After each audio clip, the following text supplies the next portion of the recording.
Tadi yang disampaikan oleh Pak Yai adalah tentang Ba'alawi. Pertanyaannya, apakah semua kabib-kabib yang ada di Indonesia ini, aja guyu,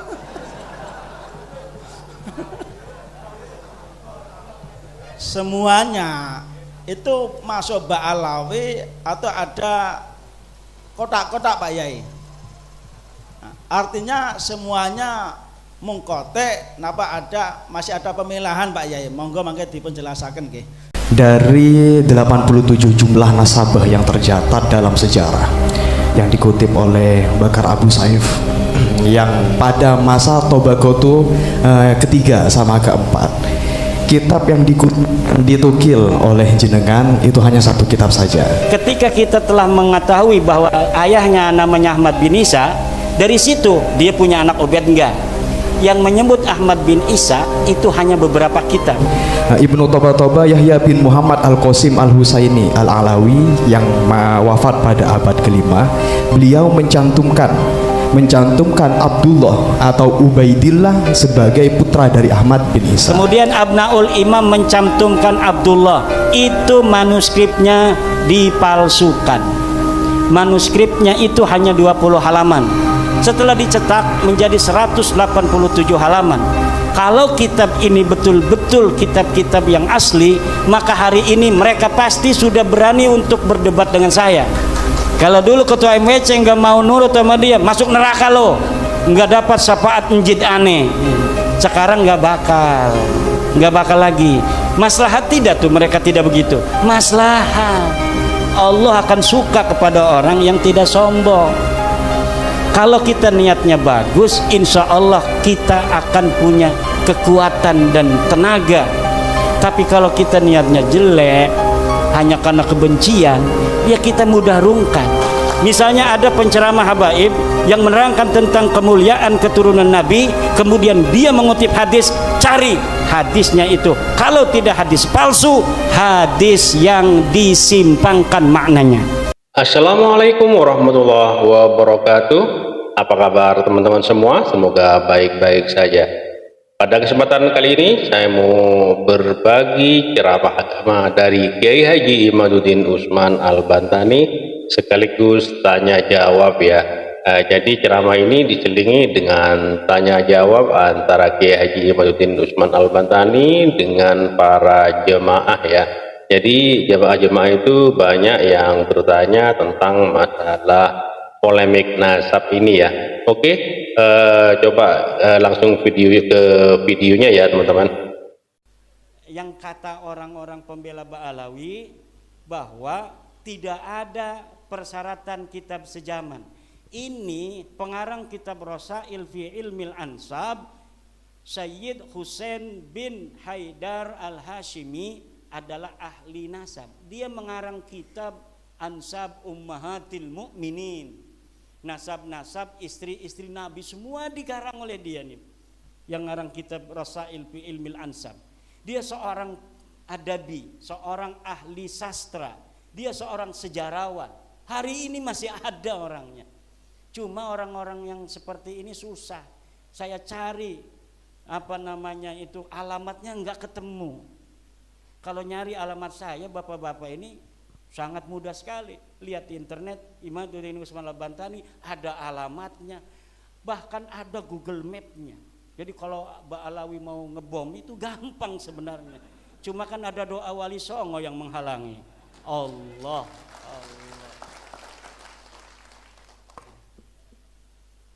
Ini sedikit lagi ya. Nanti kita diskusi. Takut masih ada yang ingin ditanyakan atau tidak setuju, enggak apa-apa. Jangan berantem. Masing-masing aja nanti kalau nggak setuju. Seperti agama Islam datang, Kristen terus ada, ya. Waktu itu dulu Yahudi datang, Allah ngutus lagi Nabi Isa supaya pada sadar Yahudi, nggak sadar Yahudi. Nabi Isa jalan, Yahudi jalan. Nyimpang lagi nih agama Kristen nih, diturunin lagi Nabi. Setelah diturunkan Nabi Muhammad SAW, orang Kristen, orang Yahudi, hei sadar semua, enggak juga. Tapi pasti ada orang terbuka. Jadi kebenaran itu tidak mesti diikuti semua orang, tapi minimal kesalahan dan kedustaan itu ada penyeimbangnya, ada second opinion, sehingga orang-orang yang berbuat dusta pada masa lalu tidak semena-mena untuk menjajah orang-orang yang hidup di hari ini demi menaikkan privilege dan ketokohannya di tengah-tengah masyarakat berdasarkan nasab yang diakui secara tidak berdasar itu. Nah ini sudah tuh kan kitab sejaman.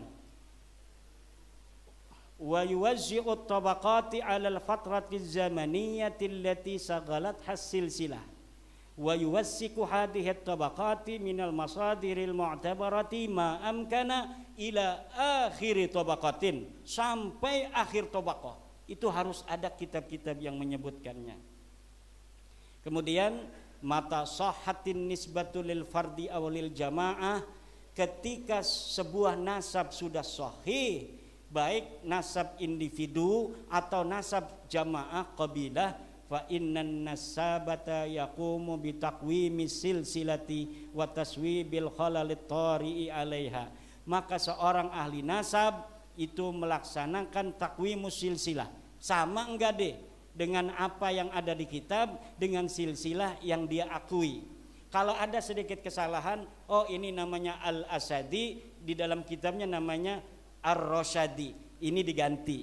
Al-Asadi ini diganti menjadi Ar-Rosyadi karena dalam kitab-kitab namanya Ar-Rosyadi, bukan Al-Asadi. Itu namanya takwimus silsilah bagi seorang ahli nasab. Jadi seorang ahli nasab bukan hanya menafikan dan mengisbat, tetapi juga meluruskan nama-nama yang ditulis oleh masing-masing keluarga. Ketika diserahkan pada ahli nasab untuk diteliti, ternyata namanya ada yang salah. Harusnya Ar-Rosyadi ditulis Al-Asadi. Nah ini sering terjadi. Sunan Ampel, Sunan Giri, namanya banyak. Kadang-kadang di dalam satu manuskrip ditulis dengan nama yang satu, di dalam manuskrip yang lain ditulis nama lainnya. Ahli nasab akan tahu bahwa ini satu orang, tetapi yang bukan ahli nasab akan mengira ini orang yang berbeda karena namanya berbeda. Leluhurnya Kiai Ma'ruf itu yang namanya Raden Arya Wangsakara sebagai Bupati Tangerang di zaman Kesultanan Banten Sultan Maulana Abdul Mafahir Mahmud Abdul Qadir dan Sultan Tirtayasa. Di Bantennya dikenal Raden Arya Wangsakara, tapi di Jogja dikenalnya Raden Arya Narantaka. Kenapa Kesultanan Jogja memanggil Raden Arya Wangsakara itu sebagai Arya Narantaka? Karena Raden Arya Wangsakara punya nenek namanya Nyai Narantoko, orang Jogja. Orang Jogja nggak mau nyebut-nyebut yang ada nama Bantennya. Pokoknya walaupun nama kamu Wangsakara di Banten, kalau kesini nama kamu Narantoko karena nenek kamu orang Jogja namanya Narantoko. Itu ahli nasab akan tahu. Oh ini yang disebut Narantoko di Jogja adalah Wangsakara yang ada di Banten. Itu geopolitik kesultanan masa lalu. Gak mau orang Banten kalah sama orang Jogja kalah sama orang Banten. Itu gengsi karena dulu negaranya beda. Kalau sekarang satu Indonesia, harus satu nusa, satu bangsa dan satu. Kalau dulu negaranya macam-macam, ada negara Banten, negara Pajajaran, negara Galuh, negara Sumedang, negara Cirebon, dan negara Mataram terbagi Mataram Jogja, Mataram Solo, kemudian Kadipaten Pasuruan, Surabaya, masing-masing. Kadang perang kita itu. Makanya jangan mau kembali kepada masa lalu.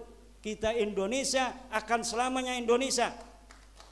Sampai anak cucu kita mengenyam keindahan Indonesia ila yaumil qiyamah. Maka presiden yang harus dipilih yang komitmen ke Indonesianya jelas. Siapa saja? Siapa Kiai? Rahasia. Gak boleh kan? Takut ada Bawaslu. Tapi saya udah tahu ini orang-orang ini. Kelihatan dari mukanya ini. Daripada orang lain mendingan gubernur sendiri katanya. Jabatan. Tuh ada yang enje, ada yang diem aja. Yang diem udah dikasih ini minyak goreng sama susu ya. susu, sembako. Saya lihat itu di internet, bawa truk, berapa truk katanya untuk Wonogiri gitu. Luar biasa.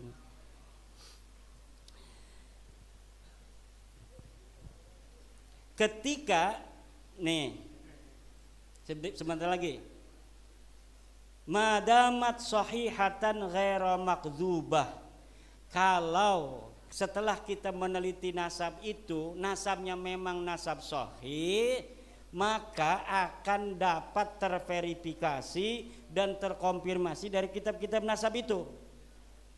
Oh, ini ada di kitabnya, ini benar. Bapaknya namanya Ahmad, oh ada tuh disebut dalam kitab ini.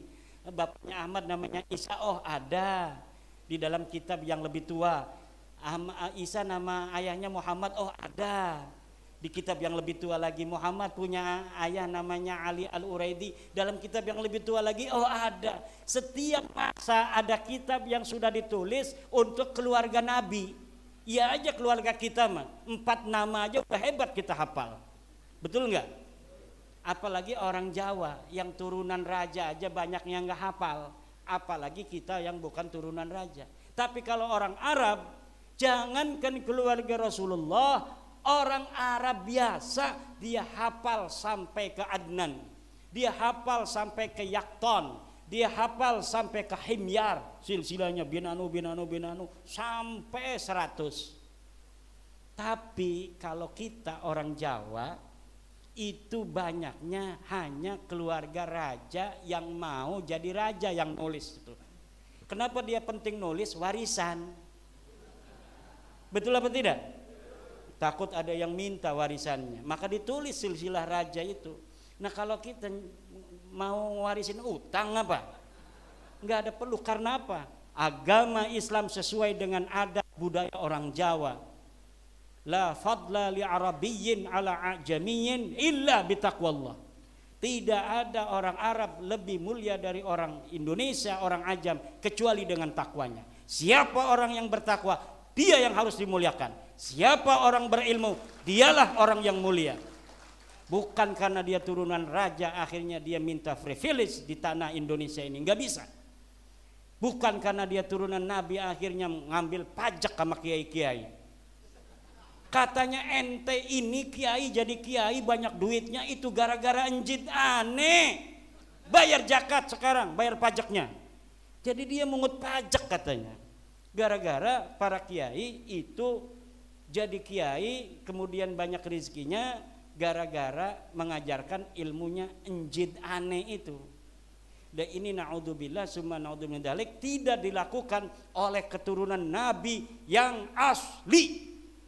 Tidak ada keturunan Nabi yang asli yang berpikiran seperti itu, menganggap bahwa dia merasa berhak untuk dimuliakan hanya karena dia keturunan Nabi Muhammad. Keturunan Nabi Muhammad yang asli tidak akan seperti itu. Apalagi ada orang yang tidak percaya dengan nasabnya. Kamu keturunan Nabi Muhammad? Iya. Nggak percaya orang seperti keturunan Nabi.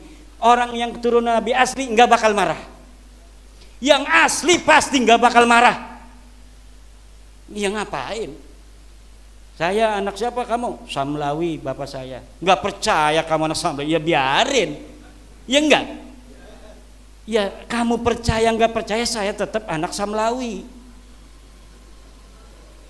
Turunan Nabi asli, orang mau percaya mau kagak dia turunan Nabi, ya saya tetap turunan Nabi. Betul tidak? Lalu apa hubungannya dengan orang? Kenapa harus dipertahankan betul-betul orang meyakini bahwa saya turunan Nabi? Untuk apa? Hanya satu jawabannya, untuk kehormatan dan materi yang ingin dia dapatkan dari pengakuan itu. Dan masanya sudah selesai yang demikian itu untuk Wonogiri, yang lain belum.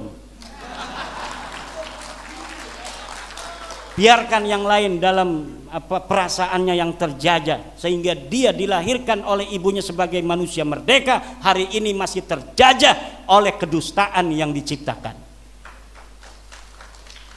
Tapi kalau orang Wonogiri juga di pojok-pojok, saya belum yakin juga sama Kiai Imad itu. Enggak apa-apa. Dan kita jangan marah dan jangan sampai menyalahkan orang yang belum percaya kepada penemuan ini, kesimpulan ini. Jangan kita menganggap dia ini adalah orang lain.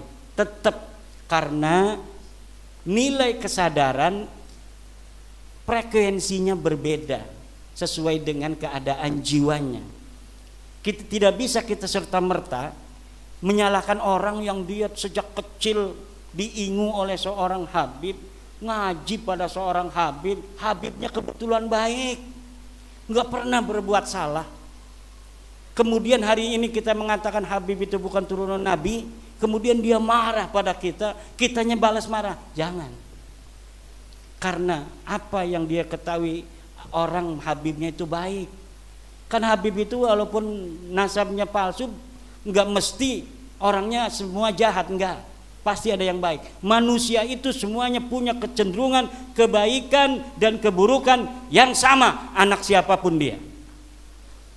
Dan potensi seseorang anak Adam untuk menjadi orang besar dalam kehidupannya, anak siapapun, keturunan siapapun sama. Buktinya turunan Nabi juga banyak yang mabok. Orang ngaku turunan Nabi tapi mabok. Ngakunya turunan Nabi, mabok. Katanya harus dikasih beras. Katanya kakinya lebih mulia daripada sorbannya kiai, walaupun dia tukang mabok. Naudzubillah, tidak ada ajaran Islam seperti ini. Kalau ada narasi-narasi yang demikian, itu adalah narasi penipu-penipu dari orang yang mengaku turun Nabi, padahal Nabi lebar dari dirinya, tidak ada kaitan antara dirinya dengan Nabi dari silsilah nasab dan akhlak. Tidak ada. Yakinnya 100% orang semacam itu yang mudah mabok, mudah menghina orang, mudah mengintimidasi, tidak suka direndahkan, kalau direndahkan sedikit aja marah, maunya dimuliakan. Itu bukan ciri genetik Rasulullah Muhammad SAW. Genetik Rasulullah itu genetik tawadu, bijaksana, sopan, jujur. Ada yang menghina dia senyum, itu genetiknya Rasulullah. Dan genetik Rasulullah itu miripnya bukan dengan mereka, tapi miripnya orang Wonogiri.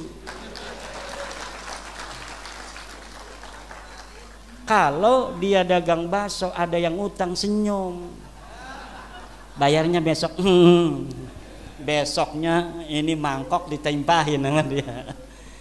Ini akhlak orang Jawa, itu asbahul akhlaqi bin Nabi sallallahu alaihi wasallam. Cuma ketawaduan ini sekarang jangan dipakai 100%. Orang yang terlalu tawadu gampang dijajah.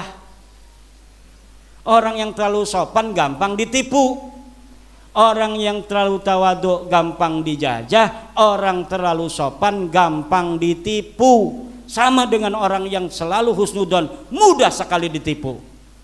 Ada maling datang, kayaknya mau maling, bukan, kita juga nggak boleh suudon, husnudon aja.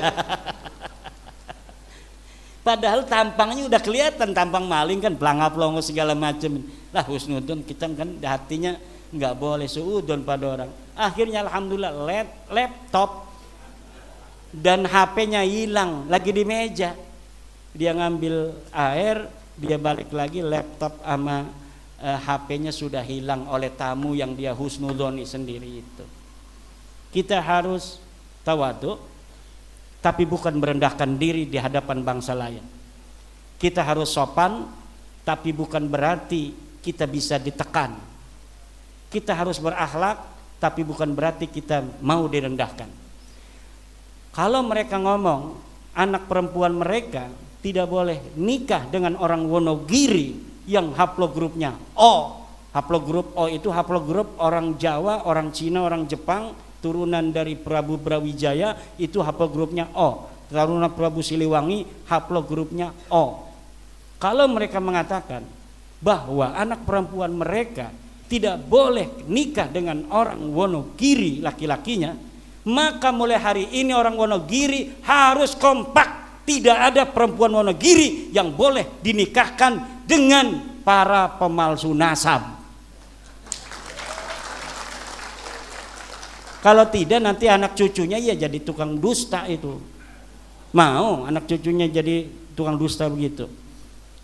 Harus kita ini berdiri tegak di hadapan bangsa yang congkak. Orang Yahudi dalam ajaran Talmud. Ajaran Talmud ini ajaran daripada penyimpangan dari ajaran Nabi Musa. Nabi Musa itu kitabnya Taurat. Setelah Nabi Musa wafat, ada orang-orang yang menyimpangkan ajaran Nabi Musa. Ajarannya disebut apa ditulis dalam kitab namanya Talmud. Di dalam Talmud ini diajarkan orang Yahudi adalah khairus syu'ab, sebaik-baiknya bangsa di atas dunia. Selain orang Yahudi adalah binatang. Tidak boleh perempuan Yahudi menikah dengan selain orang Yahudi. Selain orang Yahudi boleh dibunuh. Selain orang Yahudi boleh ditipu. Selain orang Yahudi tidak ada punya hak untuk hidup di muka bumi. Dibunuh aja boleh karena tidak mempunyai hak hidup di muka bumi. Dan selain orang Yahudi, menurut ajaran kitab Talmud, bukan keturunan Nabi Adam alaihissalam. Ajaran-ajaran penyimpangan dari ajaran Musa itu sekarang dikembangkan oleh orang yang merasa keluarganya, nasab keluarganya lebih tinggi dari nasab keluarga orang lain. Kalau ada orang Wonogiri, orang Indonesia yang masih menghormati keluarga-keluarga yang mempunyai pandangan merendahkan kita yang menghormatinya semacam itu bodoh banget gitu orang Wonogiri. Udah direndahkan. Dia kalau melihat orang Wonogiri, nggak level. Kitanya mah hormat, nyium tangannya, tapi dalam hatinya nggak level. Dia bawa anak perempuan, kita ngeliatin anak perempuannya, lo turunan apa lo ngeliat-liat anak gua? Padahal kitanya menghormati. Tidak ada lagi mulai sekarang. Kita bangsa besar, kita turunan pembangun daripada Borobudur, kita turunan pembangun daripada Prambanan.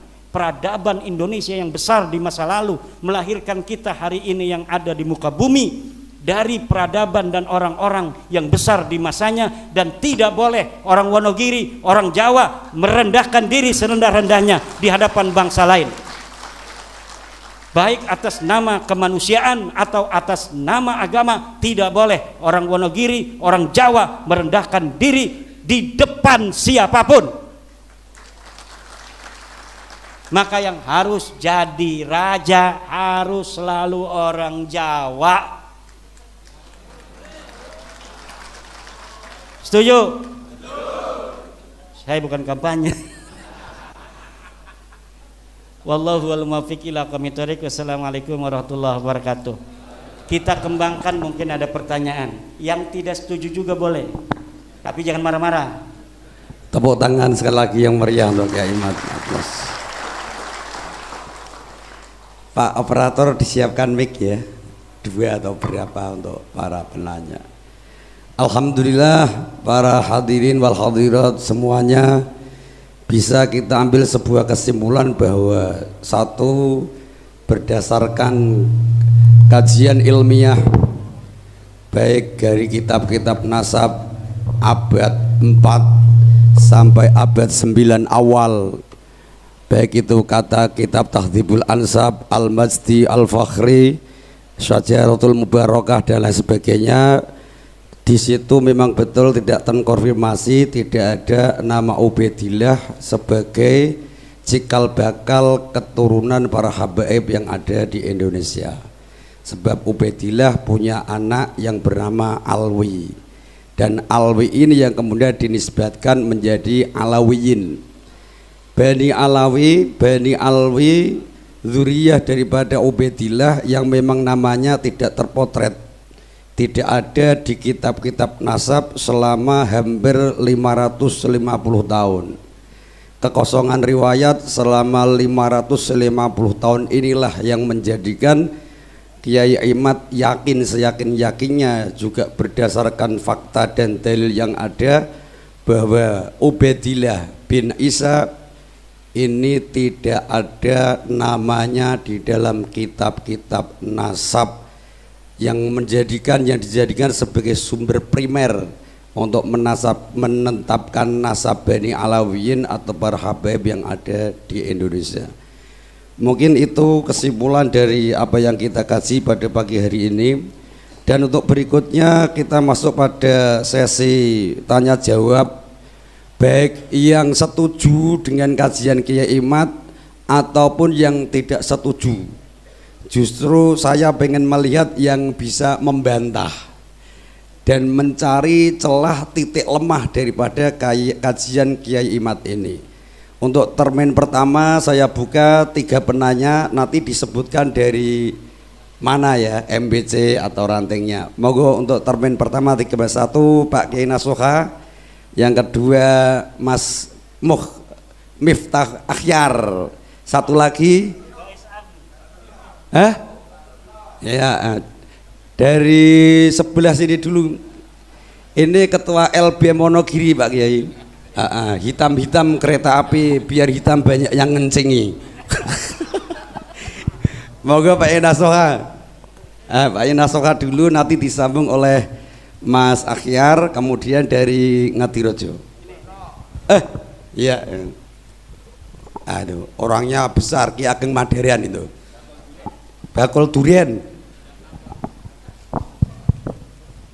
Assalamualaikum warahmatullahi wabarakatuh. Matur sembah nuwun atas waktunya yang termulia dan yang kami muliakan sedaya para masyayikh, para kiai Wonogiri, wabil akhos Bapak Kiai Imad. Yang pertama saya sampaikan terima kasih atas paparan atau penyampaian oleh Pak Kiai Imad atas tesisnya. Ini sangat bermanfaat dan betul-betul sangat bermanfaat untuk kita semua.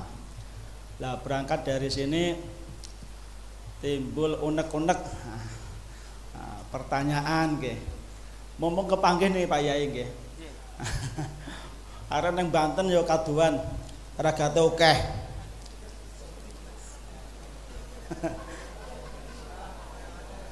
Niki ngeten ya iki.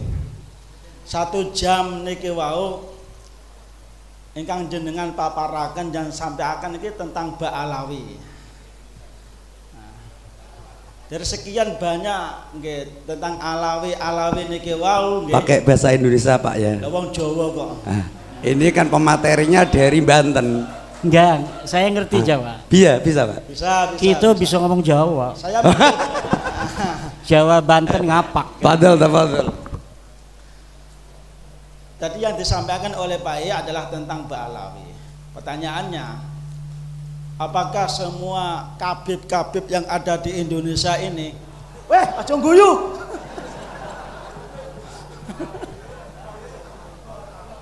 Semuanya itu masuk Mbak Alawi atau ada kotak-kotak Pak Yai? Nah, artinya semuanya mungkote, napa masih ada pemilahan Pak Yai? Monggo mangke dipun jelasaken nggih. Itu yang pertama. Yang kedua untuk Wali Songo. Ini saya kayaknya belum dipaparkan. Monggo mangke dipun jelasaken apakah Wali Songo itu katut Mbak Alawi atau mboten ngoten nggih. Khawatire wis diidolakan, wis diziarahi, ternyata namu wali tapi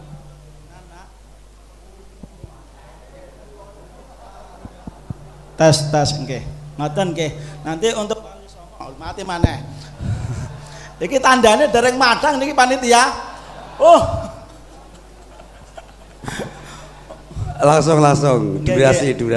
Artinya untuk Wali Songo apakah termasuk golongan Mbak Alawi atau tidak? Yeah. Dan nanti kalau ada referensinya tentang Wali Songo itu min Dzurriyyatir Rasul, monggo nanti bisa di-share tesis beliau yang sementara materi tersebut yang terkirim yang di-share itu namun Mbak Alawi, yang dari Wali Songo belum ada. Kersane kita sedaya bisa mempelajari. Makasih matur suwun. Assalamualaikum warahmatullahi wabarakatuh. Waalaikumsalam. Monggo dilanjutkan Mas Akhyar dari Jatisrono.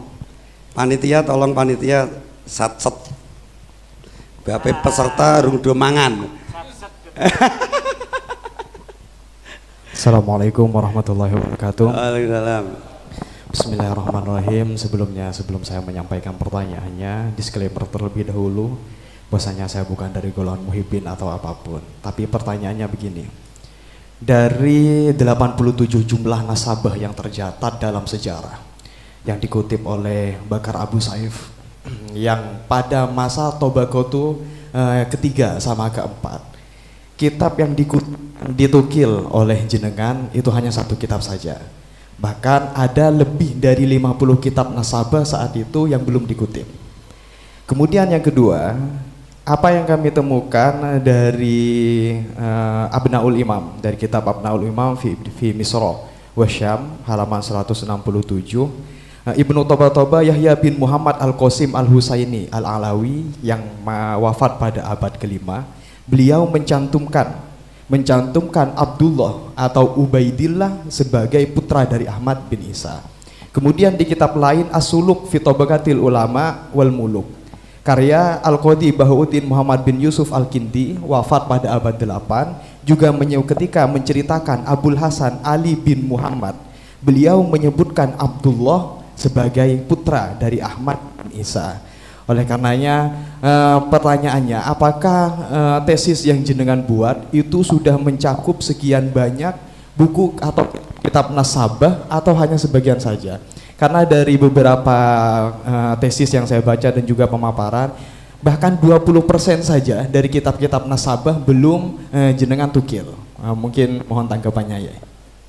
Terima kasih. Tambah satu. Monggo Pak, itu yang peci putih itu. Peci putih dulu itu peci.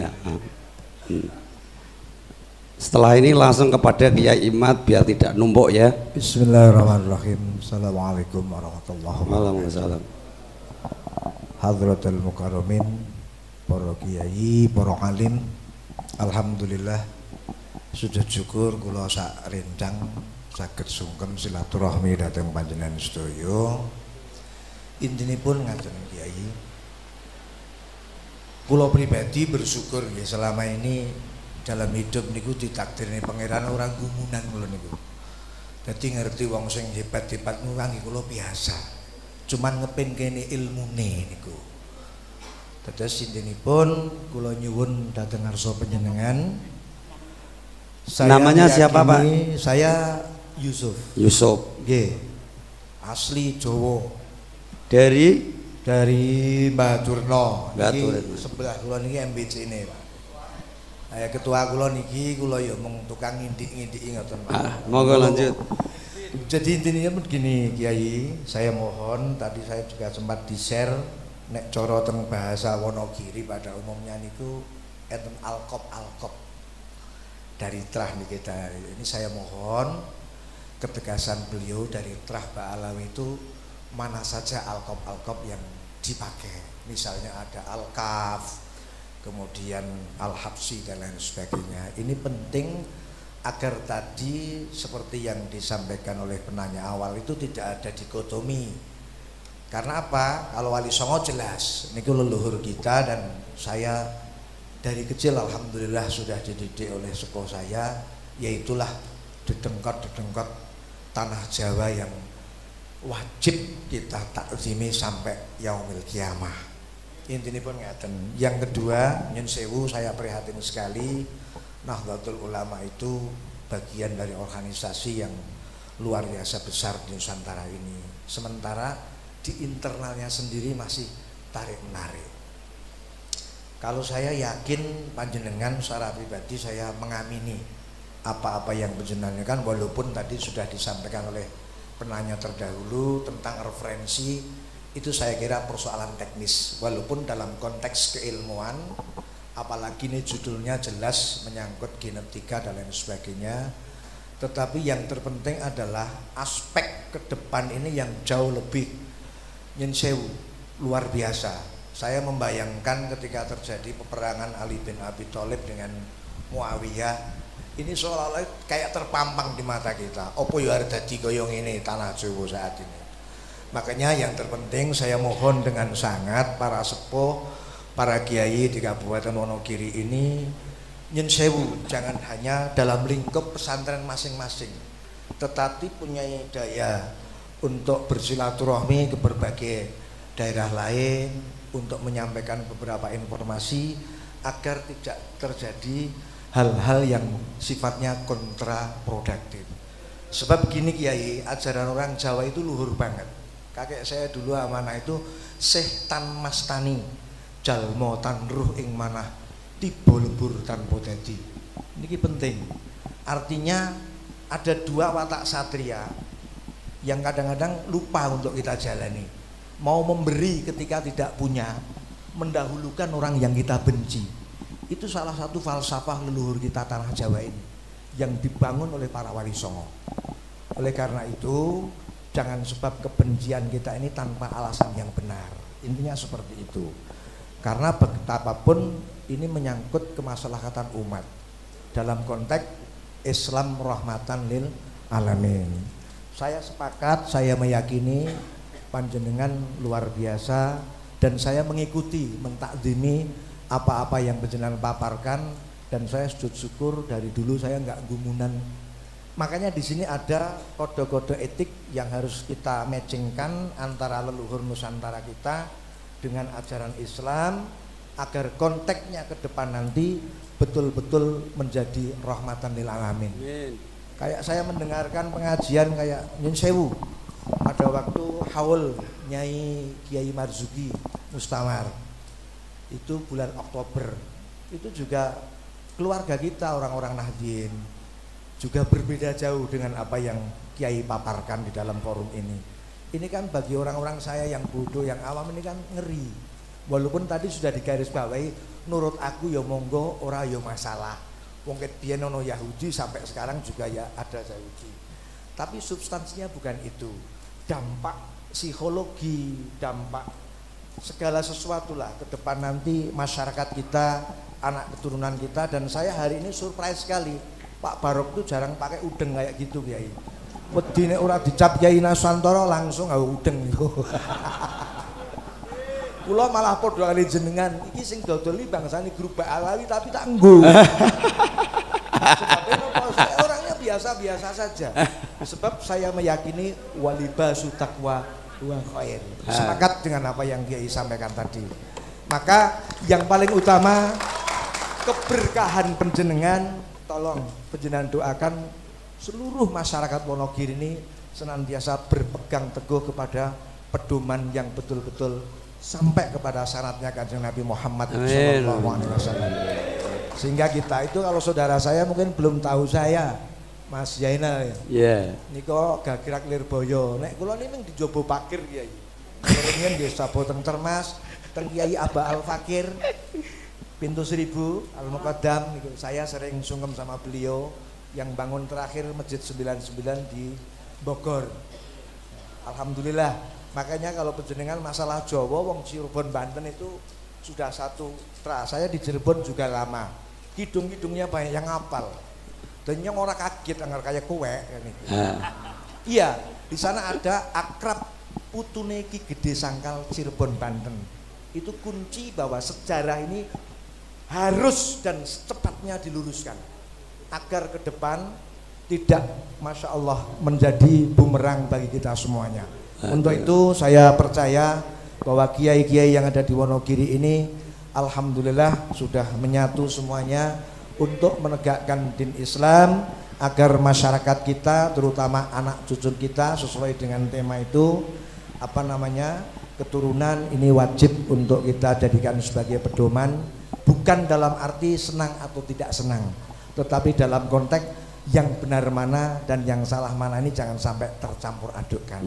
Saya kira begitu, mudah-mudahan berkah panjenengan melingkupi bagi kita semuanya, panjenengan tetap diberi sehat, awet yuswa, syukur-syukur rabi teng Wonogiri.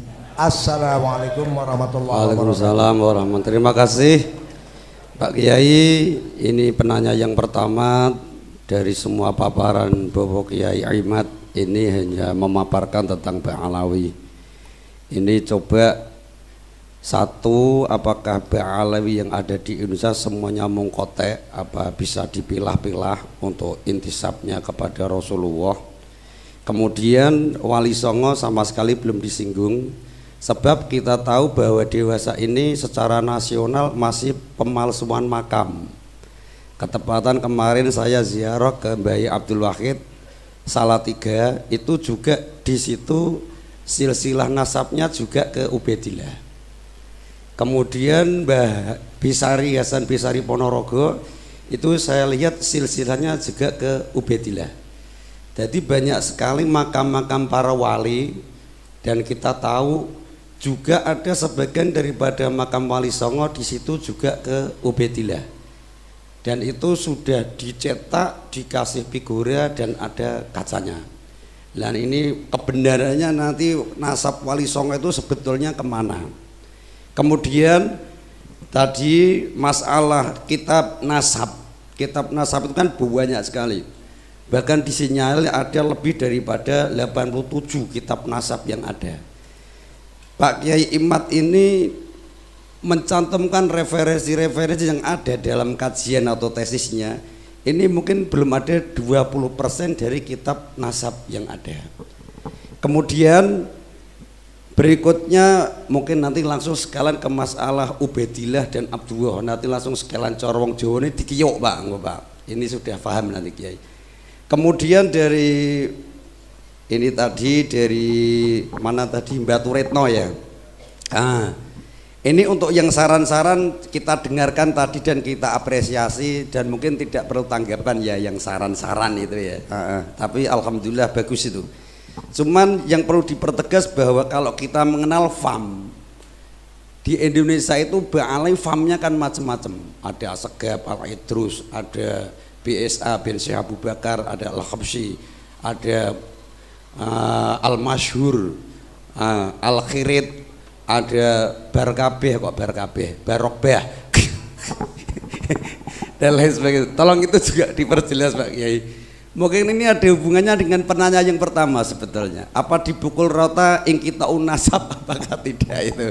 Terima kasih, moga waktu sepenuhnya dumateng Kiai Imad untuk memberikan pencerahan, dan semoga yang bertanya penanya bisa terpuaskan. Semoga. Baik, terima kasih Kiai Zainal, penanya dari LBM PCNU. Karena saya kemarin baru rapat LBM PBNU di Semarang, di Bendungan, Hotel Bendungan ya, Bandungan ya, itu yang di gunung. Mengenai Ba'alawi, Habib-habib yang di Indonesia, apakah semuanya inqita, terputus kepada Nabi Muhammad SAW? Semua yang merasa dirinya Habib itu bermarga Ba'alwi, itu semuanya nasabnya ke Alwi bin Ubaidillah. Semuanya putus, karena memang Ahmad bin Isa tidak punya nama anak namanya Ubaidillah. Anak siapa? Wallahu alam. Ya orang-orangnya aja tidak terdeteksi, apalagi nama bapaknya. Orangnya aja tidak terdeteksi. Lalu marga apa-apa saja itu yang masuk Ba'alawi. Nah, mereka punya kekhasan, keluarga mereka dipanggilnya Habib. Jadi kalau yang dipanggil Habib itu Ba'alawi, bukan turunan Nabi. Kalau turun Nabi itu memiliki tanda panggilan tersendiri, Syarif dan Sayyid. Kalau mereka keturunan Nabi yang melewati seorang raja atau gubernur, itu biasanya menggunakan Syarif. Tapi kalau keturunan ke atasnya tidak melewati raja, para ulama-ulama saja, itu biasanya hanya menggunakan Sayyid. Maka syarif-syarif Mekah sebelum dikuasai oleh Wahabi itu gelarnya Syarif Makkah, karena dia selain sebagai seorang penguasa Mekah juga keturunan daripada Rasulullah Muhammad sallallahu alaihi wasallam. Lalu apa saja itu marga-marganya? Banyak, saya searching ini ada 114 marga. Yang ada di Indonesia mungkin hanya setengahnya.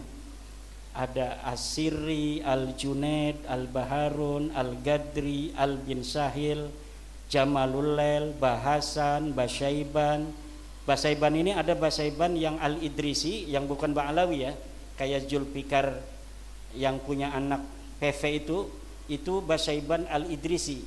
Ada Basaiban Ba'alawi, ada Al-Habsi, Asy-Syatiri, Al-Jufri, Al-Kaf, Al-Bait, Al-Bilfaqih, Al-Jabhan, Al-Dualani, Al-Ghaizah, Al-Ba'ali, Al-Hamil, Al-Kenaiman, Al-Bar, tuh Ahmad Al-Bar tuh yang bisa nyanyi rock, itu Ba'alawi itu. Asy-Syarwi, Al-Hayyid, Al-Khamur, Al-Bahdak, Asy-Syarim, Al-Ba'mar, Al-Hakam, Al-Bahri, Al-Ghosasi, Al-Rakhelah, Al-Bakriyah, Al-Babduna, banyak sekali. Tinggal dicari yang Ba'alawi. Pokoknya setiap Ba'alawi itu dia bernisbat pada Alwi bin Ubaidillah yang mengaku sebagai keturunan Ahmad bin Isa. Ahmad bin Isanya ini telah terkonfirmasi kitab-kitab sejarah dan kitab nasab, dia seorang turunan Nabi. Wafatnya 345. Maka Ubaidillah ini keturunannya di abad 9 mengaku bahwa Ubaidnya ini keturunan dari Ahmad bin Isa. Pada zaman Ahmad bin Isa belum ngaku. Jadi ngakunya itu setelah 550 tahun wafatnya Ahmad bin Isa. Kalau ngakunya di abad itu nggak mungkin diterima kan, karena anak Ahmad bin Isanya marah. Tapi dengan berjalannya waktu, semakin menyebar itu keturunan Ahmad bin Isa, kesempatan orang untuk mengaku keturunan siapa saja itu kan terbuka. Masalahnya terbukti tidak secara data sejarah dan data nasab, itu saja. Kemudian mengenai pertanyaan selanjutnya, Wali Songo nasabnya ke Ba'alawi bukan. Orang-orang Ba'alawi Habib mencatat dalam kitab mereka seluruh Wali Songo keturunan Ba'alawi. Itu pada tahun berapa? Baru pada tahun 1984. Kitab cetakan Samsud Dohiro yang ditambahi. Dulunya tidak masuk. 1984 cetakan baru kitab Nasab Ba'alawi mencantumkan terutama Kesultanan Banten yang dicantumkan sampai hari ini ada di dalam kitab Samsud Dohiro itu. Kita ini mantan Ba'alawi. Tahun 2012 saya itu menjadi pencatat nasab bersama teman-teman dari keluarga Kesultanan Banten, itu masih ke Ba'alawi karena belum ditemukan keraguan waktu itu. Nah, keraguannya timbul ketika kitab nasab mereka itu mencatat Samsud Dohiro itu keluarga Kesultanan Banten, kemudian keluarga lain seluruh Wali Songo, hanya dicatat beberapa generasi bahwa ini ke apa Ba'alawi gitu, tapi tidak dicatat sampai bawah. Kalau Kesultanan Banten dicatat sampai bawah sampai tahun 1808, jadi sampai Sultan terakhir Sultan Sapiuddin. Nah, kalau Sunan Giri hanya Sunan Girinya saja gitu, Sunan yang lainnya saja. Tapi kalau Sultanan Banten dicatat sampai tahun 1808, keturunan Sultan Sapiuddin sampai Sultan hari ini.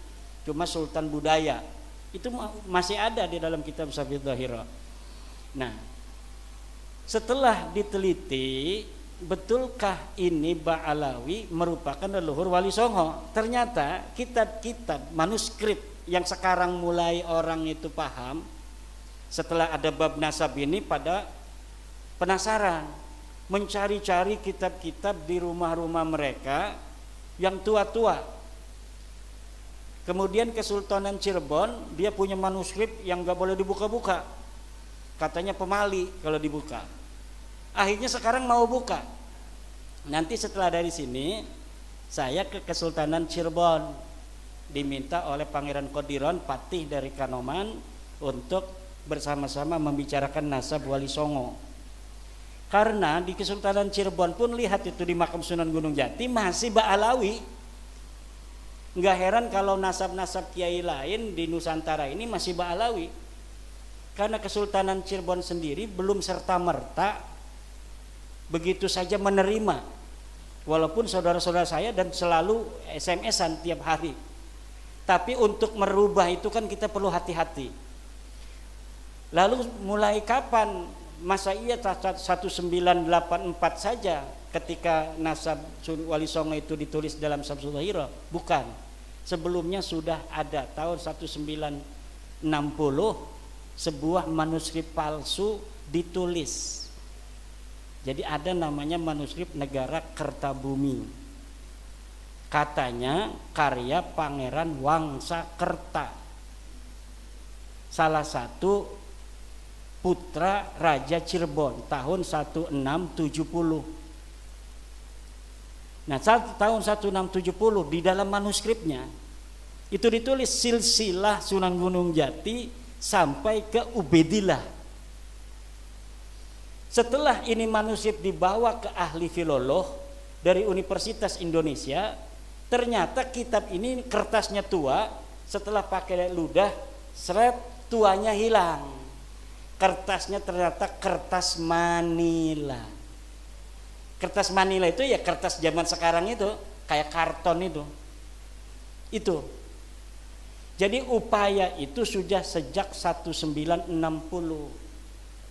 Lalu yang tertua lagi di mana? Yang tertua lagi dalam tulisan Habib Salim bin Jindan. Habib Salim bin Jindan datang ke Kesultanan Banten, Sultanan Cirebon, Jogja, Solo, Madura. Bertemu dengan Syekh Khalil Bangkalan. Kemudian ini Syekh Khalil, silsilahnya Syekh Khalil ini dari Ampel, ini dari Sunan Gunung Jati sampai ke Rasulullah. Akhirnya sekarang orang-orang pada berihtijaj dengan Syekh Khalil. Katanya Syekh Khalil sendiri sudah menetapkan Wali Songo ini ke Ba'alawi. Iya, karena Syekh Khalil mendapatkannya dari Habib Salim bin Jindan. Habib Salim bin Jindan itu adalah ayah dari Habib Ahmad bin Jindan, orangnya soleh, tawadu, karena dia ngajinya sama kiai-kiai, bukan nama Ba'alawi. Dia ngaji sama kiai-kiai, makanya tawadu. Habib itu kalau ngaji sama kiai ya kayak kita. Tawadu, kenapa? Sinaran cahaya Jawa, keramat Nusantara itu akan masuk ke dia.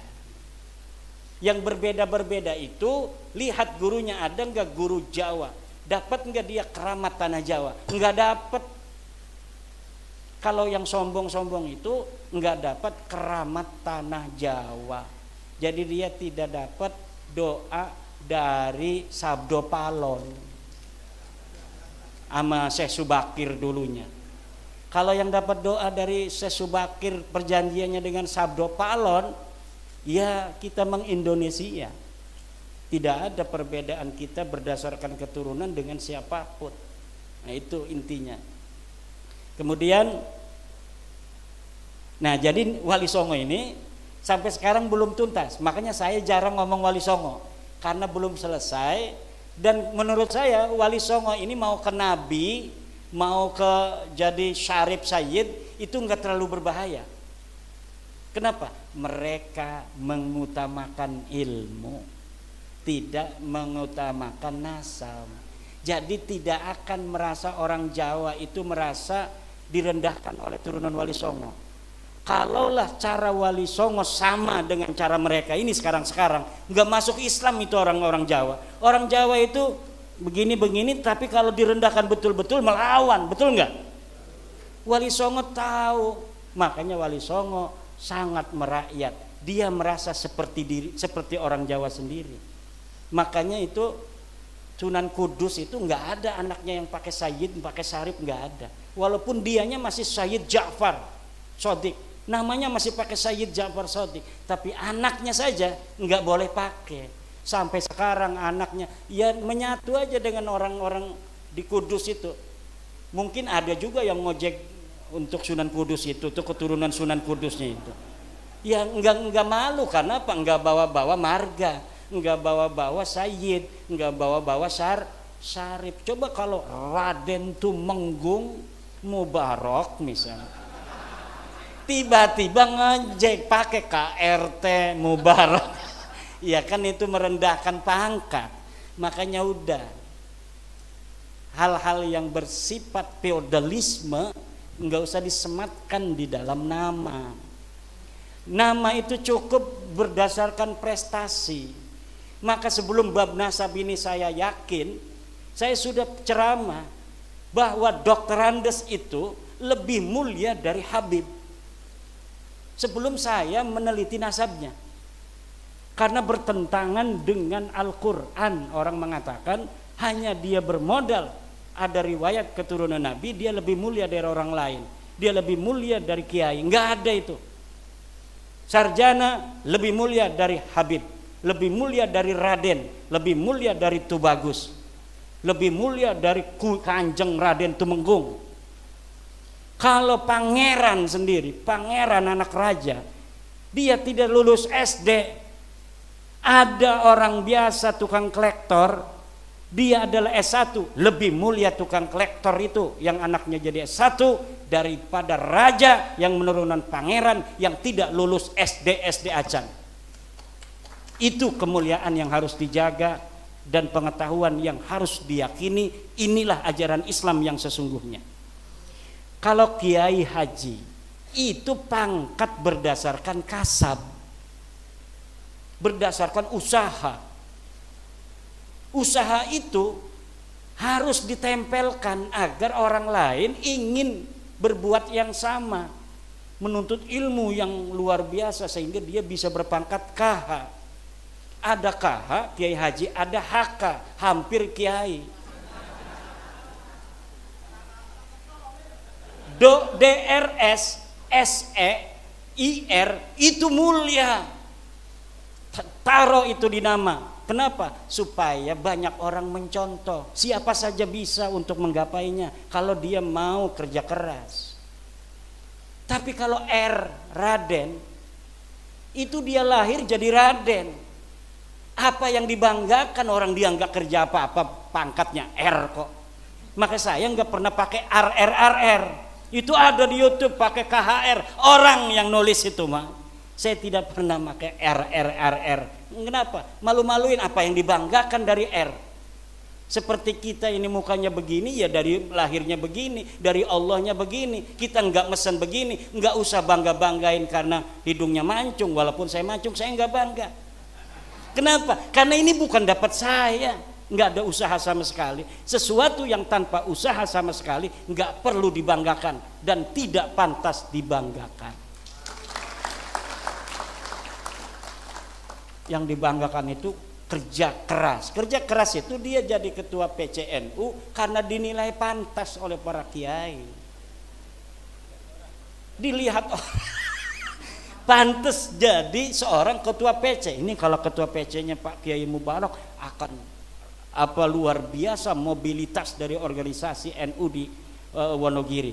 Kiai-kiai sepakat, udah Kiai Mubarak saja. Akhirnya seluruh MWC dikontak. Kiai Mubarak PC, ketua PC begitu. Allah yang mentakdirkan berdasarkan apa? Usaha dan prestasi, bukan berdasarkan keturunan. Setiap orang yang tidak punya dia itu privilege dari keturunan, kemudian hari ini menghormati orang berdasar keturunannya, dia menginjak-injak harga dirinya sendiri. Orang yang dia turunan raja, turunan nabi, yang karena itu dia harus menghormati orang lain hanya berdasarkan keturunannya, bukan berdasar prestasinya. Kita yang menghormatinya itu sedang menginjak-injak kemanusiaan kita sendiri. Seakan-akan Allah ini tidak adil. Kita diciptakan hanya untuk menghormati orang.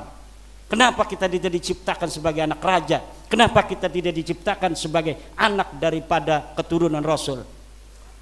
Dan itu tidak mungkin Allah tidak adil. Karena Allah tidak mungkin tidak adil, maka Allah sudah bikin sebuah garis keras. Inna akramakum indallahi atqakum. Yang paling mulia itu bukan dia keturunan daripada Nabiku Muhammad, tapi dia yang paling mulia menyembah aku dengan seikhlas-ikhlasnya. Itu patokan kita. Hadis Nabi juga begitu. Tidak ada hadis Nabi, hormatilah keturunanku. Tidak ada. Ada itu Habib di dalam ceramahnya, hormatilah keturunanku. Siapa orang yang menolong keturunanku, maka aku akan membalasnya di akhirat. Hadis palsu itu. Pasti hadis palsu.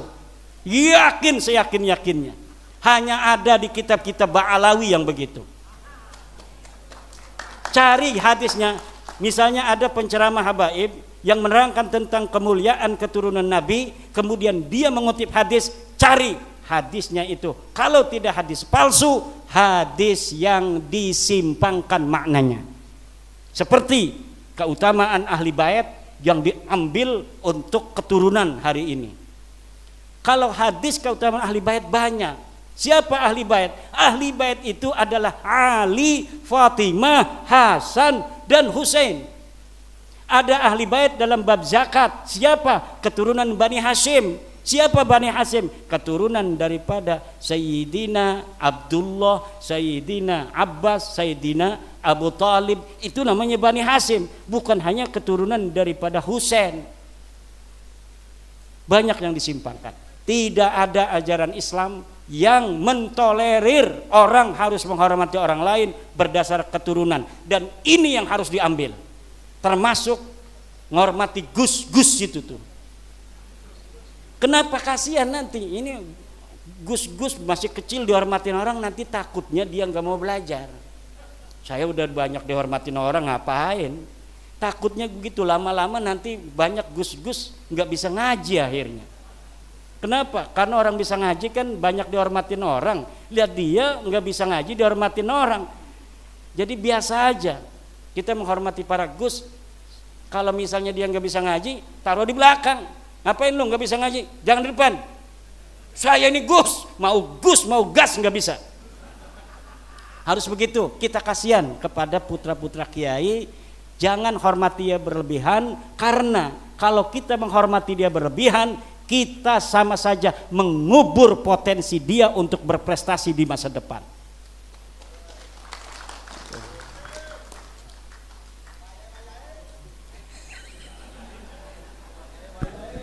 Yang kedua, yang kedua, 87 nasabah. Katanya ini anti Gus juga nih.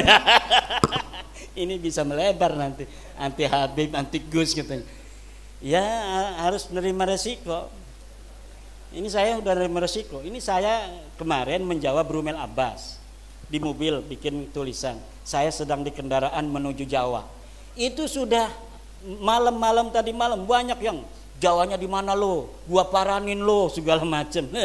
Dia beraninya cuma di WA aja kan. Itu biasa-biasa saja. Dan kita harus berani. Ada orang yang mengorbankan waktunya, pikirannya untuk kecerdasan, kecerahan, pencerahan banyak orang agar menjadi tercerahkan, agar bangkit dari selama ini doktrin-doktrin dan keterpurukan kemanusiaan. Kiai Miftahul Ahyar, bukan Miftahul Ahyar, Miftahul Ahyar namanya,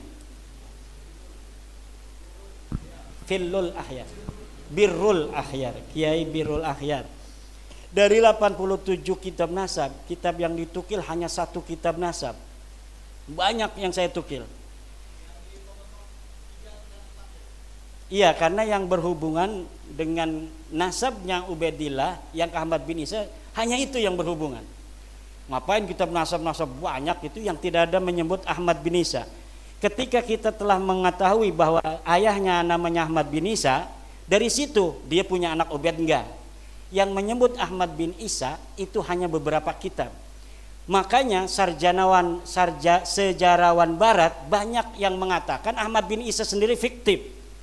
Dulu banyak sejarawan barat mengatakan Ahmad bin Isa fiktif. Kenapa?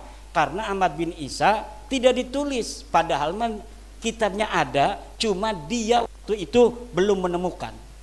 Nah, tapi sekarang Ubaidillah ini mah bukan hanya belum ditemukan, karena memang betul-betul tidak ada, sama sekali tidak ada.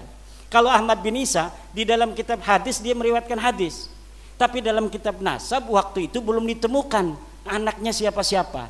Nah, hari ini sudah ditemukan kitab Tahdhibul Ansab, kitab Muntaqilatul Talibiyah, kitab Al-Majdi, kitab Syajarah Mubarakah, kitab As-Sabatul Musan, kitab Tahdhibul Ansab, kitab Umdatut Talib, dan kitab An-Nafah Al-Ambariyah. Nah, kalau kitab-kitab yang lain yang ada di samping kanan kirinya itu betul banyak kitab nasab, tetapi tidak membicarakan tentang Ahmad bin Isa. Dia mungkin membicarakan toba-toba keluarga di sana yang ada di Suriah, tidak membicarakan yang ada di Irak. Karena Ahmad bin Isa ini orang Irak, maka yang dibicarakan harus, yang dicari adalah kitab-kitab berasal dari Irak yang menerangkan tentang orang Irak. Baru ketika kita menemukan kitab nasab yang membicarakan orang Irak, kita bisa mengetahui anaknya Ahmad bin Isa berapa. Karena Ahmad bin Isa ini orang Irak, bukan orang yang pindah ke Yaman. Bagaimana kiai itu di dalam kitab-kitab disebutkan bahwa Ahmad bin Isa dimakamkan di Yaman? Yaitu makam siapa? Kitabnya abad berapa yang menyebutkan itu? Dari mulai abad ke-10 bahwa Ahmad bin Isa dimakamkan di Yaman. Sebelumnya ketika Ahmad bin Isa wafat tidak ada. Bagaimana dia dimakamkan di Yaman? Dia orang Irak. Masa iya mati di Irak dibawa-bawa ke Yaman mau ngapain?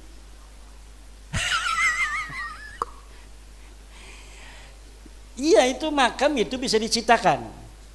Bagaimana sekarang kita hari ini kan lagi ribut bab nasab nih, ribut lagi bab tidak hijrah ke Yaman, lagi ribut makam Ahmad bin Isa itu kok ada di Yaman. Sampai ada teman saya yang lulusan Yaman pergi ke Yaman, dia videoin. Setelah dia videoin, dia kirimin video saya. Ini ada makamnya katanya Ahmad bin Isa. Ini makamnya Ubaidillah. Masa iya katanya ente tidak percaya bahwa Ubaidillah ini adalah sosok yang historis? Kalau dia sosok yang tidak ada, bagaimana dia ada makamnya? Akhirnya Allah buka dari keadaan Indonesia. Banyak makam-makam yang tidak ada orangnya, hari ini ada makamnya. Banyak orang-orang yang dulu sejarahnya tidak ikut-ikut ngediriin NU, sekarang ditulis ikut ngedirikan NU. Banyak orang yang ditulis dulunya tidak menyebarkan Islam, hanya narik-narik biola, sekarang disebut menyebarkan Islam di Indramayu. Ada bukunya juga ditulis penyebaran Islam oleh Habib Anu bin Anu. Sampai bikin skripsi. Anak buahnya yang punya anak lagi nulis skripsi, suruh bikin skripsi penyebaran agama Islam oleh Habib Anu bin Anu di Indramayu. Saya teliti itu skripsinya. Kemudian makam orang terkenal di Semarang diciptakan, padahal makam aslinya ada di Pleret, Jogja. Dia adalah seorang dari pahlawan Yogyakarta yang melawan penjajah. Ketika dia melawan penjajah Inggris, waktu itu dikuasai Inggris, Belanda kalah oleh Inggris, Inggris menguasai, kemudian perang Jogja dengan Inggris, mati KRT Sumodiningrat. Setelah KRT Sumodiningrat mati di dalam masjid, ditebas lehernya, dimakamin di Pleret. Setelah dimakamin Pleret, 100 tahun kemudian tiba-tiba muncul makamnya di Semarang dan nasabnya rubah. KRT Sumodiningrat sekarang nasabnya menjadi bin Toha bin Yahya. Dulunya orang mana? Orang Jogja asli, menantunya Hamengkubuwono ke-1. Menantu Hamengkubuwono ke-1, dia orang Jogja asli, pernah jadi bupati di Jepara kalau tidak salah. Sekarang dirubah. Untuk apa sih merubah sejarah, merubah makam? Untuk masa depan, bos. Untuk masa depan, biar masa depan untuk keluarga ini tercatat sebagai orang-orang yang ikut di dalam memperjuangkan kemerdekaan. Makanya penting bagi mereka untuk mencantolkan dalam sejarah-sejarah 17 Agustus. Katanya Soekarno minta doa dulu sama Habib. Katanya bendera Indonesia merah putih itu ditentukan oleh Habib. Katanya Garuda Pancasila itu ditentukan oleh Habib. Katanya NU itu didirikan oleh salah satunya Habib, dan sebagainya dan sebagainya.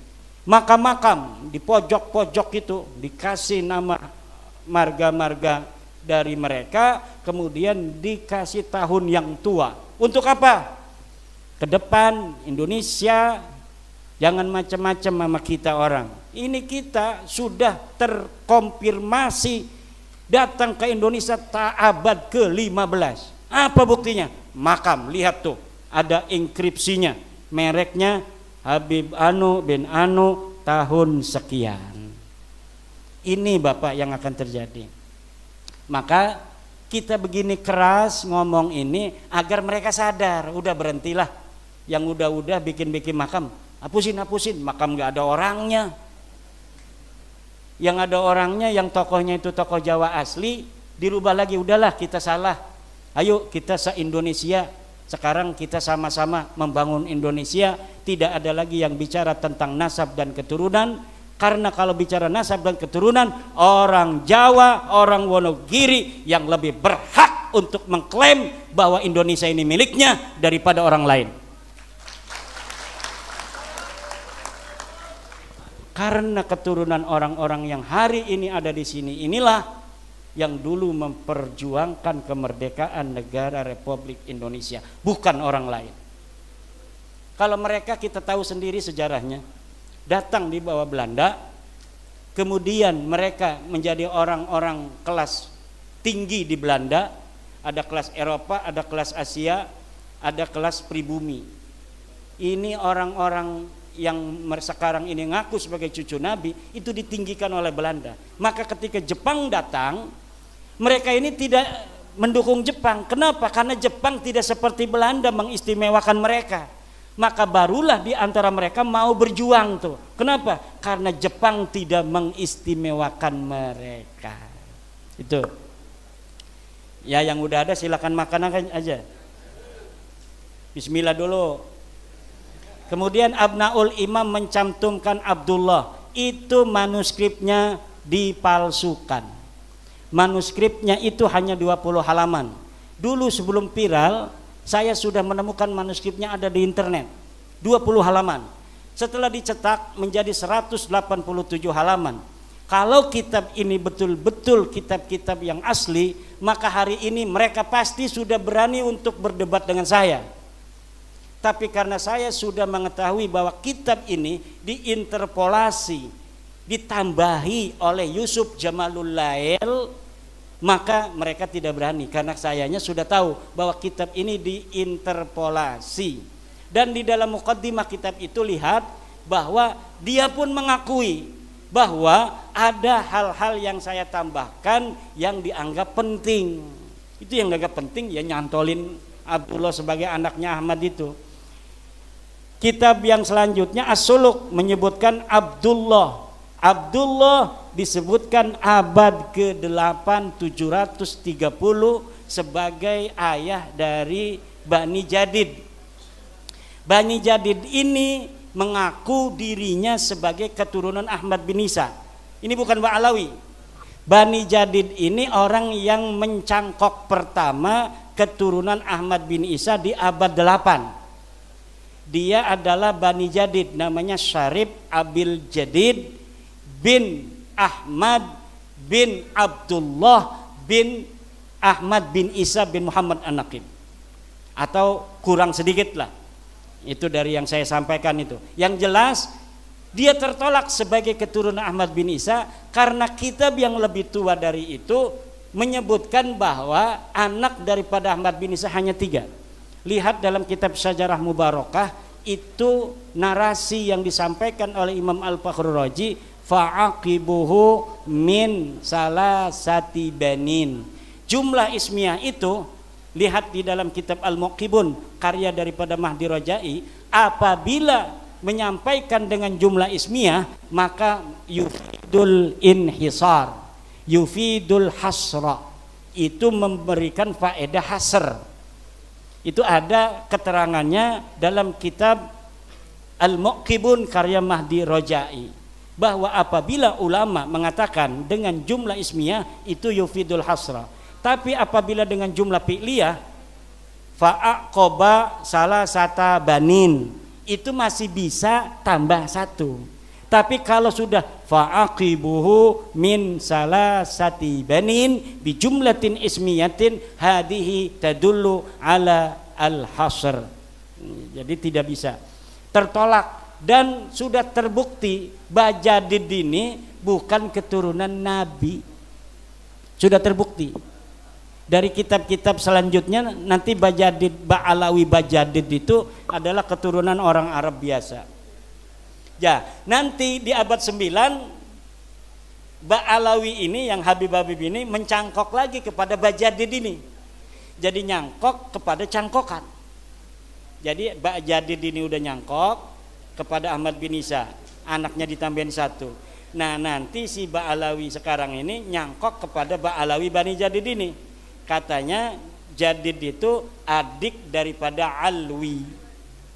Jadi karena kakaknya katanya atau adiknya sudah disebut, maka Alwi ini pun sudah terkonfirmasi. Yang menyebut Alwi itu sebagai keluarga Jadid atau adiknya atau kakaknya hanya Ali As-Sakron di abad 9. Jadi luar biasa gayanya. Dan kalau kita teliti, nanti saya sedang menulis lagi sebuah kitab kronologi, kronik batalnya nasab Ba'alawi. Ini sudah 300 halaman. Nanti saya akan sampaikan bagaimana upaya-upaya mereka di dalam mengakali sejarah masa lalu untuk seperti yang mereka inginkan di hari ini. Gaya-gayanya dalam pemalsuan manuskrip, pemalsuan daripada sejarah, pemalsuan makam dan sebagainya. Itu semuanya terkonfirmasi. Makanya ada YouTuber yang mengatakan dia sedih bahwa kita ingin katanya dipertemukan dengan Ba'alawi kepada orang tua kami di PBNU. Jangan sebut kami pemfitnah. Itu tadi pagi saya nonton ada YouTuber kayaknya dari daerah Jawa Tengah, dia nangis bahwa dia ingin dipertemukan dengan Ba'alawi karena walaupun bukan Kiai Maduddin saya pun bisa katanya untuk menjawabnya. Ya, jadi kalau sudah duduk begini bareng-bareng, insya Allah akan bisa. Kenapa mereka diam? Ya diam itu kan ada kaidah, la yunsabu lisakitin qaulun. Orang diam tidak boleh dianggap sudah berpendapat. Kalau dia ngomong berpendapat ketahuan. Kalau misalnya hujannya kalah berarti nanti selesai. Kalau diem aja nggak bisa, dikatakan dia salah, dikatakan dia dusta. Itu strategi. La yunsabu lisakitin qaulun. Tidak bisa orang diam itu dikatakan dia membantah, dia mengiyakan, tidak bisa. Tapi kalau sudah debat dengan kita kalah misalnya, ya udah harus selesai, tidak boleh lagi mengaku. Kalau dia menang, nggak mungkin menang, nggak mungkin. Kenapa? Ya karena tidak ada sama sekali dalail dari mereka itu tidak ada. Dan saya yakinnya kalau misalnya nanti saya ketemu dengan Nabi Muhammad gak marah dan akan terima kasih telah menyelamatkan nasab suciku dari orang-orang yang mengaku sebagai keturunanku tanpa hak. Terakhir untuk Pak Yusuf dari MWC Burno ya. Ya. Apa dampak sosiologis dan psikologis dari kajian ini? Kalau tentang Ba'alawi apa saja tadi sudah dampaknya. Ya dampaknya maslahat pertama buat habaib Pak Yusuf. Dampak pertama yang akan maslahat habaib kalau mereka menerima. Enggak menerima pun pasti mereka tidak akan seperti dulu. Mentang-mentang cium tangan lu. Enggak bakal sekarang berani sama ketua MWC. Kalau dulu ketua MWC nggak mau nurut sama dia, masuk neraka lo, nggak dapat syafaat njid aneh. Sekarang nggak bakal lagi. Maslahat tidak tuh, mereka tidak begitu. Maslahat, Allah akan suka kepada orang yang tidak sombong. Kalau kita niatnya bagus, insya Allah kita akan punya kekuatan dan tenaga. Tapi kalau kita niatnya jelek, hanya karena kebencian, ya kita mudah rungkat. Kenapa ini bisa masif? Sampai-sampai ratusan orang sekarang ini mau ngedengerin, sambil makan lagi ngedengerinnya. Ya karena sayanya niat dari awal bukan benci pada mereka. Saya punya guru Habib. Sampai sekarang doanya saya baca. Allahumma sholli ala sayyidina Muhammadin sholatan. Allahumma nas'aluka min khairi ma sa'al Muhammadun nabiyyu rasulullah wa na'udzubika min syarri ma sallam. Allahumma a'sina min syarril fitan wa 'afina min jami'il mihan wa aslih minna ma dhahara ma batan wa naqi qulubana min al-hiqdi wal hasad wa najjina, segala macam. Itu dari habaib. Dan guru saya itu, kalau muridnya seperti saya datang ke rumahnya mau masuk kamar mandi nggak boleh sebelum dia masuk dan mencuci kamar mandinya. Dia cuci kamar mandi dengan sabun, disiram, setelah bersih baru silakan masuk Mang Imad. Manggilnya Mang Imad waktu itu saya masih kecil. Namanya Habib Ali bin Sahil. Saya suruh ke Yaman, udah Habib bayarin ke Yaman. Saya udah rencana Bib mau mengaji Alpiyah dulu. Oh ya udah. Coba kalau saya ke Yaman gak bakal begini saya. Itu sudah takdir Allah Subhanahu wa taala. Iya. Karena saya bukan berdasar kebencian dan saya yakin dengan apa yang saya lakukan tidak akan membuat Rasulullah marah. Bahkan Rasulullah akan bangga kepada saya sebagai umatnya, dan ini akan memberikan maslahat bagi para habaib dan umat Islam. Maka saya lakukan walaupun dengan berbagai macam dinamika, rintangan, ancaman dan sebagainya. Saya yakin dengan apa yang kita lakukan hari ini akan membawa kemaslahatan untuk semua. Demikian. Nah terakhir ada sejarah harus diluruskan. Terima kasih Pak Yusuf. Sejarah memang harus diluruskan. Dan lihat orang Wonogiri kanan kiri, apakah ada makam-makam palsu yang sudah didirikan. Kalau orang situnya nggak tahu, tiba-tiba ada makam bermarga bukan marga orang Jawa, namanya bukan Jatiroso, Sokonegoro, Martojoyo, bukan begitu, tapi namanya Al-Anu, hancurkan saja. Kalau itu kemudian dibikin-bikin makam-makam keramat, kalau memang benar dia punya anak di situ, meninggal di situ, ya biarin aja. Tapi kalau dikeramatkan tiba-tiba di situ ada berita bahwa dulu ada Habib Anu dimakamkan di sini tahun 1500, hancurkan. Kenapa? Itu akan bisa merubah sejarah kita di masa yang akan datang. Hari ini Israel bisa kokoh di Palestina, di antaranya Israel menggunakan metodologi pembangunan makam palsu. Makam palsu dibangun di tanah-tanah Palestina, kemudian setelah itu makamnya dituakan, setelah dituakan kemudian makamnya itu diklaim sebagai makam bersejarah untuk sebagai legitimasi orang-orang Israel ada di Palestina, bahwa dulu leluhur kami sudah ada di sini. Ini buktinya makam-makam. Yang punya HP lihat, berbahasa Inggris namanya Middle S. Middle S itunya apa namanya, webnya. Web Middle S itu sedang mengangkat tema reportase tentang makam-makam palsu di Israel hari ini. 300 makam palsu sudah dibangun oleh Israel untuk mengklaim sejarah-sejarah Palestina sebagai sejarah Israel. Tapi 300 makam palsu di Israel tidak ada apa-apanya. Karena kemarin dari Keraton Jogja ada yang ke rumah, seorang Raden dari Jogja menginformasikan bahwa di Jogja saja 260 makam. Di Indonesia 3.000 makam. Mereka ini Alap-Alap Mataram dan teman-temannya itu sudah menghitung. Jadi dia enggak enggak mikirin apa-apa. Sekarang mikirin makam palsu aja itu Alap-Alap Mataram itu. Dan dia udah hitung katanya mencapai 3.000 makam palsu. Bagaimana orang masa lalu yang orangnya sedikit, sekarang makamnya sudah ada 3.000 dan semuanya jadi ulama besar. Padahal kita tidak pernah mendengar sejarah mereka sebagai ulama besar di masa lalu.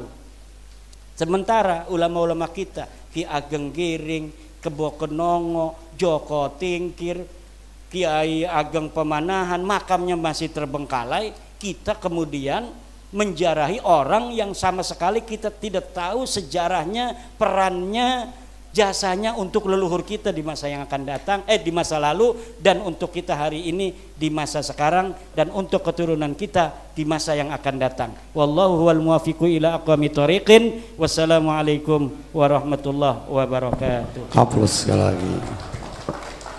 Sebelumnya coba kita batasi sampai jam berapa ini? Sudah 12:30. Udah. Sayanya harus ke Keraton Kanoman. Oh iya. Saya lupa tadi. Di sini seneng gitu sama teman-teman, sama saudara-saudara di Wonogiri. Padahal saya punya janji jam 7 malam di Keraton Kanoman untuk membahas nasab Wali Songo. Terima kasih Pak Kiai Imaduddin, tepuk tangan untuk Pak Kiai Imaduddin. Sebelum kita tutup, ada kitab Ahlal Musyamarah fi Aulil Ashraf Pak Kiai, karangan Abdul Fadil Senori Tuban. Di situ dicantumkan nasab-nasab wali 10 tambah 1 Syekh Siti Jenar. Itu sama sekali tidak ada Ubaidillah di situ. Sedikit saya bacakan bahwa Sunan Ampel itu adalah putra daripada Sayyid Ibrahim Samarqandi bin Jumadil Kubra bin Mahmud Al-Kubra bin Zainal Husain bin Zainal Kubra bin Zainal Azim bin Zainal Abidin, saya sendiri bin Husain bin Fatimah binti Rasulullah Shallallahu Alaihi Wasallam. Kemudian versi yang kedua juga sama, Sunan Ampel dari Syekh Ibrahim Samarqandi ini juga tidak melalui Ubaidillah sama sekali. Dan setelah saya teliti dan saya baca kitab itu, sumber Auliatisah yang ada itu satu sumber, dan itu sama sekali tidak melewati Ubaidillah, tidak melewati Alwi bin Ubaidillah, tapi kitabnya kecil. Wah, kadang-kadang santri itu kalau kitabnya kecil kurang percaya ya. Kalau tidak dikasih kitab yang besar-besar. Ini sedikit info saja kepada ketua LBM yang tadi masih belum terpuaskan untuk masalah Wali Songo karena masih dalam penelitian secara insentif. Tapi dalam kitab Ahlal Musyamarah karya ulama kita dari Tuban, Syekh Abdul Fadl As-Senori, itu jelas di sana ditampilkan bagaimana sejarah Wali Songo masuk ke tanah Jawa. Dan itu sama sekali tidak ada yang jalurnya dari Alwi bin Abdullah bin Ahmad bin Isa, tidak ada. Dari saya sebagai moderator, apabila banyak kekurangan mohon maaf yang sebesar-besarnya. Walafu minkum. Wassalamualaikum warahmatullahi wabarakatuh.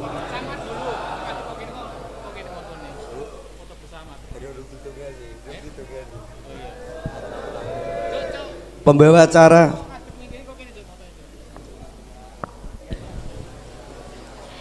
Terima kasih kami sampaikan kepada moderator sekaligus narasumber yang luar biasa. Acara selanjutnya yakni doa penutup kepada Kiai Haji Dr. Andes Sutrisno Yusuf MSI, disilakan.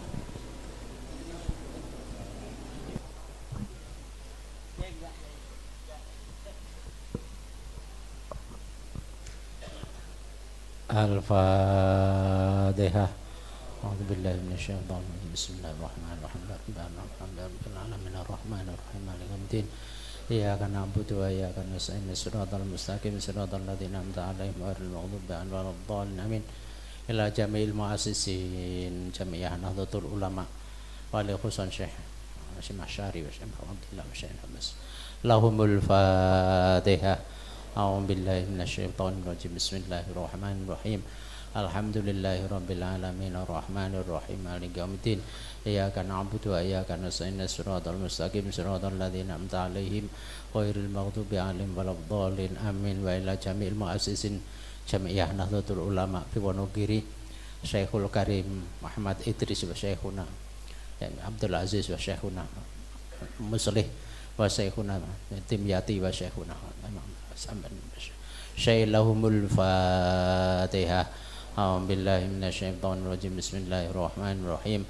Alhamdulillahirabbil alamin arrahmanir rahim maliki yaumiddin iyyaka na'budu wa iyyaka nasta'in shiratal mustaqim shiratal ladzina an'amta 'alaihim ghairil maghdubi 'alaihim waladdallin amin taqabbal minna innaka antas samiul alim wa tub 'alaina ya maulana innaka antabur rahim Allahumma ijma' bainana wa baina nahdlatul ulama Allahumma ijma' bainana wa baina nahdlatul ulama Allahumma ijma' bainana wa baina nahdlatul ulama innaka ala kulli syai'in qadir rabbana dhalamna anfusana fa illam taghfir lana wa tarhamna lanakunanna minal khasirin rabbis shrah li sadri wa yassir li amri wa qudatan lisan yafqahu qawli Allahumma ja'al auladana wa tulabana banatina talibatina min ahli ilmi wa ahlil khairi wa la taj'alna wa iyyahum min ahli dhair rabbana najina min qaumid dhalimin waj'alhum ulama'an faqihan mutawari'an wa umara'an muqsitan an adilan rabbana atina fid dunya hasanah wa fil akhirati hasanah wa qina adzabannar barakati ismi rabbika rabbil izzati amma yasifun wa salamun alal mursalin alhamdulillahi rabbil alamin al-fatihah a'udzu billahi minasyaitonir rajim bismillahirrahmanirrahim Rabbil alamin arrahmanir rahim maliki yaumiddin iyyaka na'budu wa iyyaka nasta'in shiratal mustaqim shiratal ladzina an'amta 'alaihim ghairil maghdubi 'alaihim waladdallin amin. Sebelumnya mohon seluruh hadirin untuk berfoto bersama dengan Kiai Imad. Semoga haja bibaqara karomatihi wa fadlihi nyuwun pangapunten saestu Muhammad. Nyuwun sewu Gus Muhsin ingkang sepah kula suwun dampingi Kiai Imad. Pangapunten monggo Gus Muhsin. Ingkang wonten wingking Gus, monggo Gus. Semoga jumeneng riyen Gus Muhsin nyuwun pangapunten. Ngapunten. Gus Muhsin paringi tempat. Gus Ridho kula suwun mlebet untuk foto nderekaken panjenenganipun Kiai Imad. Syukron wallahu muwaffiq ila aqwamit thoriq. Wassalamualaikum warahmatullahi wabarakatuh.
Jadi itu ya teman-teman, ceramah agama dari Kiai Haji Imaduddin Usman Al-Bantani yang sangat luar biasa ya ceramahnya, membahas tentang masalah nasab Alawi. Jadi sekarang ini yang lagi rame polemik nasab Alawi ini yang selalu dibahas oleh Kiai Haji Imaduddin. Dan di video tadi ya teman-teman sudah menyaksikan bahwasanya selain ceramah ada sisi tanya jawab ya. Jadi antara Kiai Haji Imaduddin ditanya oleh para jemaah tentang masalah nasab ini. Jadi para jemaah ini bertanya tentang masalah nasab. Kenapa kok sampai putus itu minta penjelasan, kok bisa nasab Alawi ini batal tidak tersambung kepada Rasulullah SAW. Jadi banyak pertanyaan-pertanyaan yang dijawab oleh Kiai Haji Imaduddin Usman Al-Bantani, yang mana jawaban Kiai Haji Imaduddin Usman Al-Bantani tentang masalah nasab ini, Kiai Haji Imaduddin Usman sudah melakukan penelitian tentang masalah nasab ini. Ternyata dari ilmu sejarah, ilmu nasab dan tes DNA semuanya ini tertolak. dan tidak membuktikan bahwasanya klan Ba'alawi ini tersambung kepada Rasulullah SAW. Jadi banyak penjelasan-penjelasan dari Kiai Haji Imaduddin Utsman itu tadi ya teman-teman. Oke, terima kasih buat teman-teman semua. Mohon maaf apabila ada kata-kata yang salah, yang kurang benar berkenan, mohon dimaafkan. Dan apabila teman-teman mempunyai kritik dan saran, silahkan tulis di kolom komentar ya teman-teman. Oke, terima kasih buat semuanya. Sampai jumpa di video selanjutnya. Wassalamualaikum warahmatullahi wabarakatuh.